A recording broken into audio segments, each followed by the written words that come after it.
Hi வணக்கம், இது உங்கள் ஜெரூஸ் சேனல்.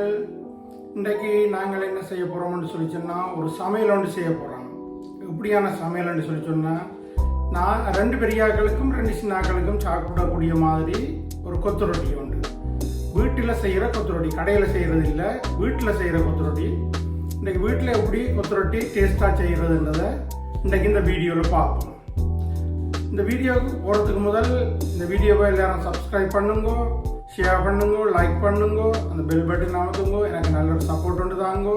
உங்களோட ஆதரவுக்கு நன்றி.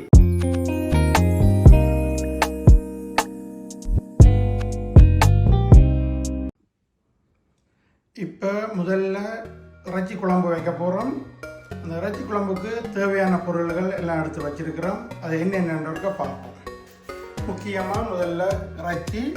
இந்த முக்கியமான விஷயம், இந்த இறைச்சியை சின்ன சின்னனாக வெட்டணும். வழக்கத்துக்கு நாங்கள் இறைச்சி குழம்பு வைக்கிற மாதிரி வெட்டாமல் அது சின்ன சின்னனாக வெட்ட வேணும். அது ஏனென்றதை நான் பிறகு உங்களுக்கு சொல்கிறேன். அதோடு சேர்த்து வெங்காயம், சின்ன வெங்காயம் அல்லது பெரிய வெங்காயம் எதென்றாலும் எடுத்து ஒரு தேவையான அளவு. அதோட இஞ்சி வெட்டி இடித்து வச்சுருக்குது. உள்ளி பக்கத்தில் அதையும் இடித்து வச்சுருக்குது.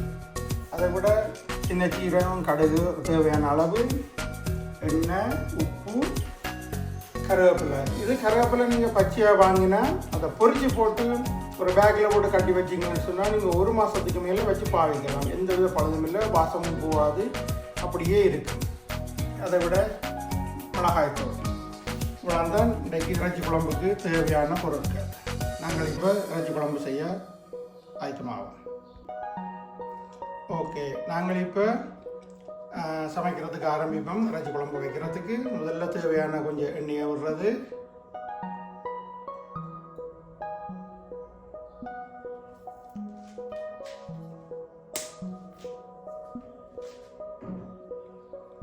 இதில் எண்ணெய் கொஞ்சம் சூடாக அதில் கடுகும் சீரகம் போடுவோம்.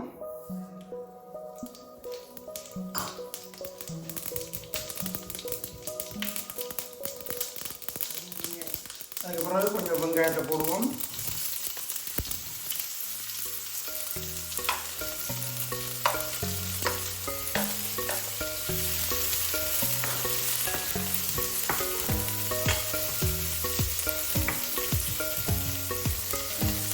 இப்போ கொஞ்சம் வெங்காயம் வதங்கும் வரையும் கொஞ்சம் நேரம் பார்ப்போம். ஓகே, இப்போ வெங்காயம் நல்லா வதங்கி வந்துட்டுது. ஒரு ப்ரௌன் கலருக்கு வேற வேணும். அதுக்கு பிறகு இஞ்சி, உள்ளி, கொஞ்சம் கருவேப்பிலை போட்டு நல்லா கலர் ஆகணும். எல்லாருக்கும் தெரிஞ்ச சமையல் தான் என்றாலும் நான் சொல்லிக் கொண்டிருக்கிறேன்.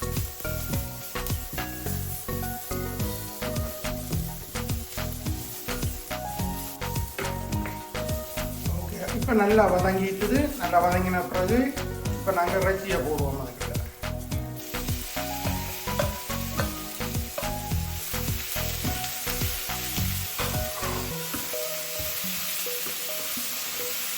இறைச்சியை போட்டு நல்லா பிரட்டி எடுப்போம்.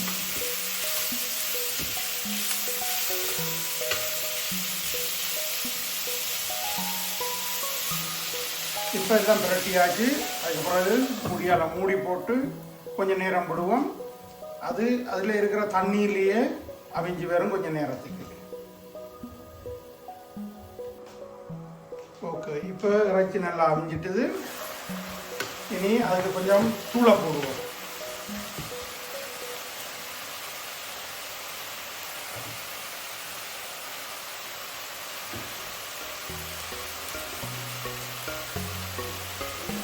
ரெண்டு கரண்டி அல்லது 2.5 கரண்டி தூள் போட்டால் காணும்னு நினைக்கிறேன்.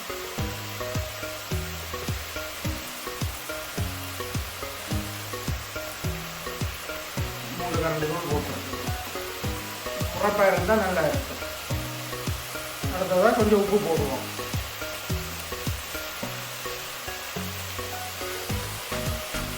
இப்போ எல்லாத்தையும் கிளறிட்டு அப்படியே இன்னொருக்கா மூடி கொஞ்சம் வாங்கி விடுவோம்.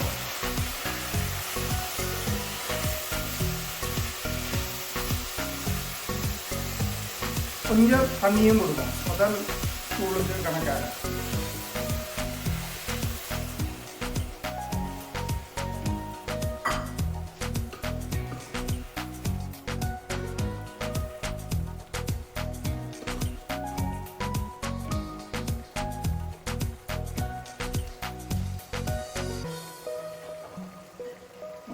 இப்போ அடுப்பு கொஞ்சம் குறைச்சிருக்குது, அப்படியே கொஞ்சம் நேரம் வேக விடுவோம்.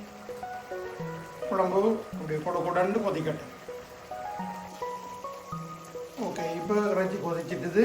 இதுக்குள்ள கருவா, ஏலக்காய், கராம்பெல்லாம் போட்டு அடித்து ஒரு இறைச்சி தூள் உண்டு கொஞ்சம் சாதா மேலால் தூவிட்டு கிளறி விட்டால் சரி. நல்ல வாசமாகவும் இருக்கும், நல்ல டேஸ்ட்டாகவும் இருக்கும்.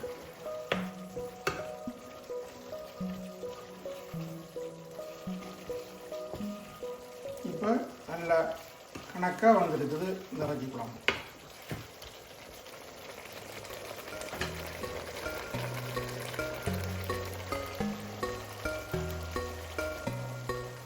இப்போ குழம்பு வச்சாச்சு.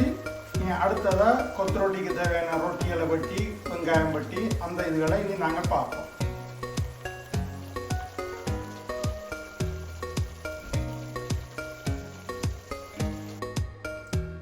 ஓகே, நாங்கள் அடுத்தது கொத்து ரொட்டிக்கு செய்கிறதுக்கு அடுத்த ஐட்டத்துக்கு போவோம். அதில் ரொட்டி எடுத்து வச்சிருக்குது. அதே மாதிரி முதல் சொன்ன மாதிரி பொரிச்ச கருவேப்பிலை இருக்குது, பச்சை மிளகாய் சின்ன சின்ன வட்டி இருக்கிறேன், வெங்காயம் சின்ன சின்ன வட்டி இருக்கிறேன், அதோட எண்ணெயும் உப்பும் அதோட சேர்த்து இன்னொரு சாமான். இது முக்கியமான இல்லை, ஆனால் இது போட்டால் கொஞ்சம் டேஸ்ட்டாக இருக்கும். இது மகி. இந்த மகியை கொஞ்சம் போட்டிங்கன்னு சொன்னால் ஒரு கொஞ்சம் டேஸ்ட்டாக இருக்கும். விரும்பினாக்கள் போடலாம், விருப்பமில்லாதாக்கள் விடலாம். ஓகே, இப்போ ரொட்டி எப்படி வெட்டுறதுன்றதை பார்ப்போம். இப்போ நாங்கள் ரொட்டியை எப்படி வெட்டுறோம்னு சொன்னால் அதுதான் முக்கியமான விஷயம். நான் உங்களுக்கு அப்போது சொன்னேன்னா சின்ன சின்ன வெட்டுறது என்னத்துக்குன்னு சொல்லி, அதேமாதிரி இந்த ரொட்டியை நாங்கள் சின்ன சின்னதாக வெட்டுவோம். கடையில் நீங்கள் பார்த்தீங்கன்னு சொன்னால் நல்லா பெருசாக வெட்டிக்கணும். பெருசாக வெட்டிட்டு நாங்கள் இறைச்சியை போட்டு பிரட்டேக்க அது வடிவாக முழுக்க அதில் பிறலாது, சுவராது. சின்ன சின்ன வெட்டினீங்கன்னு சொன்னால் அதில் முழு இறைச்சியும் பிறண்டிருக்கும். அதோட சின்ன சின்ன இறைச்சின்னு சொன்னால் நீங்கள் ஒவ்வொரு பாய்க்கும் உங்களுக்கு இறைச்சி போய் கொண்டிருக்கும் பாய்க்கில். மற்றபடி நீங்கள் நோம்பில் பெருசாக வெட்டினீங்கன்னு சொன்னால் 2 வாய்க்கு ஒரு இறைச்சி போகும். சில போல் இறைச்சியே போகாது, தனியாக ரொட்டி மட்டும் போகும். இப்போ நாங்கள் இப்படி நல்ல சின்ன சின்னனா வெட்டுவோம்.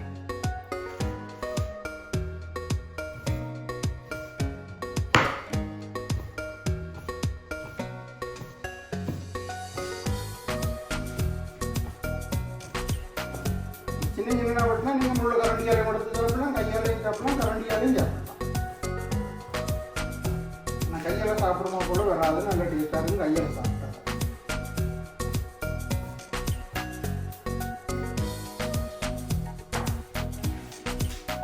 பாருங்க, நல்ல சின்ன சின்னனா வந்துருக்கு.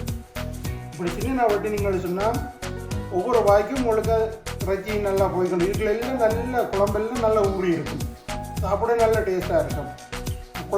சோறு குழச்சி சாப்பிட்ற மாதிரி இருக்கும். இறைச்சியும் இதே சைஸு சின்ன தான் வெட்டி இருக்கிறேன். நான் எல்லாம் செய்து போட்டு உங்களுக்கு காட்டுறேன். ஓகே, இப்போ கொத்து ரொட்டிக்கு தேவையான சாமான்கள் எல்லாம் ரெடி. அதில் முதல்ல இறைச்சி கறி வச்சாச்சு. கொத்து ரொட்டி சின்ன சின்ன வெட்டி இருக்கிறோம். 10 ரொட்டி எடுத்து வெட்டி இருக்கிறோம். கருவேப்பிலை ரெடியாக இருக்குது, பச்சை மிளகாய், வெங்காயம் ரெடியாக இருக்குது, உப்பு, எண்ணெய், மகி நீங்கள் விருப்பப்பட்ட மாதிரி போடலாம். அதை விட முக்கியமான சாமான் முதல்ல மறந்துட்டேன். 4 பேர் ரெண்டபடியாக ஒரு 4 முட்டை. நீங்கள் உங்கள் முட்டையை விருப்பமானாக்கள் கூடவும் போடலாம்.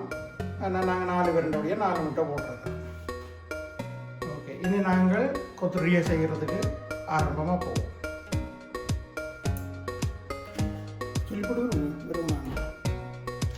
இப்போ சட்டி காஞ்சிட்டுது, அதாவது ஈரம் எல்லாம் போட்டுது, சட்டி சூடு இறைட்டுது. கொஞ்சம் எண்ணெயை விடுவோம். அதுக்கு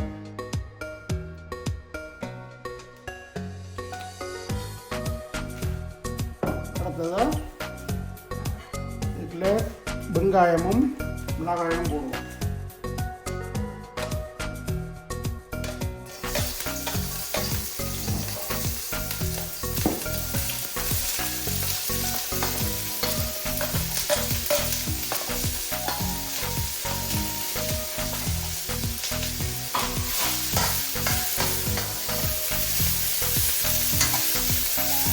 கொஞ்சம் பதங்கணும். கொஞ்சம் பதங்கினா இன்னும் டேஸ்ட் கூட வரும்.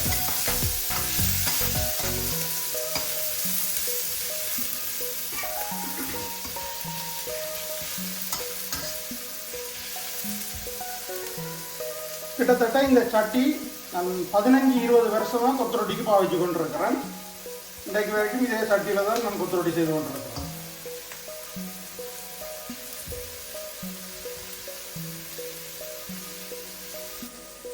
இப்போ வெங்காயம் வதங்கிட்டது.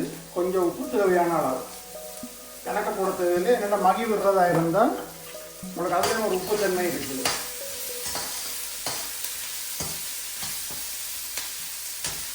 ஓகே, இப்போ வெங்காயம் பாருங்க வதங்கிட்டது. இனி இப்போ முட்டையை விடுவோம்.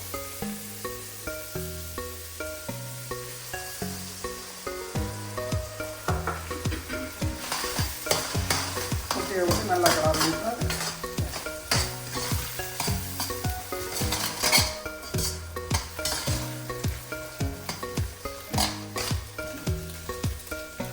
அப்படியே இந்த கருவேப்பிலையும் இதுக்குள்ள போடுவோம். இந்த கருவேப்பிலை இன்னும் நல்ல டேஸ்டாக இருக்கும். வதங்கி கொண்டு வர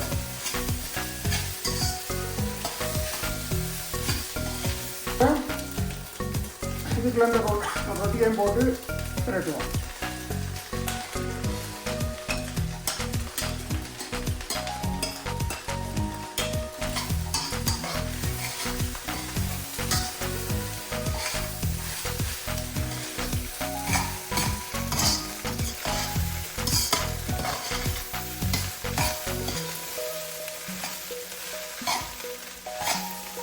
இப்படி ஒரு சட்டி கொண்டு வேண்டி நீங்கள் அதுக்கு போட்டு இப்படி பிரட்டினீங்கன்னு சொன்னால் பக்கத்து வீட்டுக்காரனுக்கு சத்தம் கேட்காது. டக்குன்னு அடிக்கிற சத்தம் ஒன்றும் கேட்காது. பேசாமல் நாங்களே செய்து நாங்களே சாப்பிட்டு இருந்துடலாம்.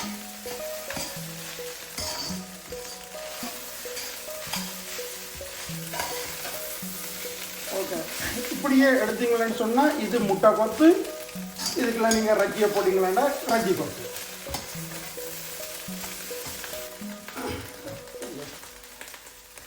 இப்போ நாங்கள் இதுக்குள்ள இந்த ரஜ்ஜியை போடுவோம். ரஜ்ஜி அதுக்கு ஏற்ற மாதிரி அளவை பார்த்து போடுவோம்.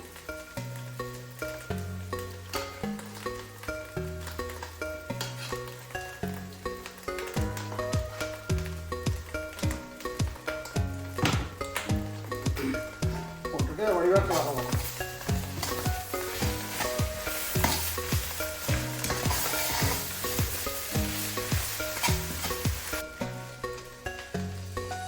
ஓகே, இப்போ எல்லாம் ரெடியாச்சு. இதில் கொஞ்சம் மகி சும்மா லைட்டாக இப்படி இருக்க தூவி விட்டாச்சு. எல்லாம் அந்த டைமில் போட்டால் கொஞ்சம் டேஸ்ட் வித்தியாசமாக இருக்கும்.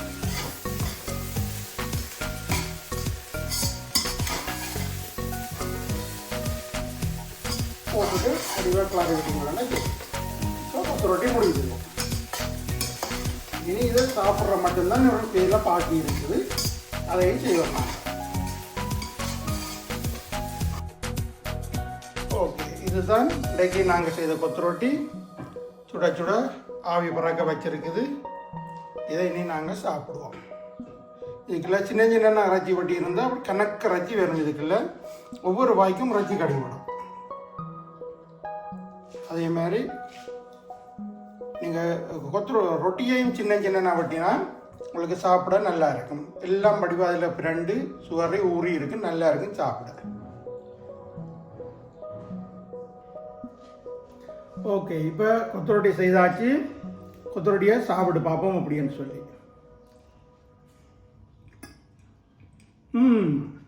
நல்லா டேஸ்டாக இருக்குது. நான் செய்ததையே நான் டேஸ்ட்டுன்னு சொல்லக்கூடாது. ஆனால் இந்த கறி செய்தது எனது மனைவி, கொத்தரொட்டி பட்டி போட்டு செய்தது தான் நான். ஆனபடியாக 2 பேர்ட்ட டேஸ்ட்டும் இதுக்குள்ள அடங்கி இருக்குது. முக்கியமாக 80% எனது மனைவியின் டேஸ்ட் தான் இதில் கூட இருக்குது. ஏன்னா மற்றதெல்லாம் செய்தது ஏற்கனவே. இதில் இந்த மனைவி நல்ல டேஸ்ட்டாக கறி வச்சபடியாக கொத்தரொட்டி நல்ல டேஸ்ட்டாக இருக்குது. இந்த டேஸ்ட் உண்மைன்னு சொன்னால் நீங்கள் அந்த ஜெரூஸ் சேனலை சப்ஸ்கிரைப் பண்ணுங்க, ஷேர் பண்ணுங்க, லைக் பண்ணுங்க, பெல் பட்டன் அமர்த்துங்க. எனக்கு நல்ல ஒரு சப்போர்ட் உண்டு தாங்க. உங்களோட கொமெண்ட்ஸ்களையும் எழுதுங்க. நன்றி.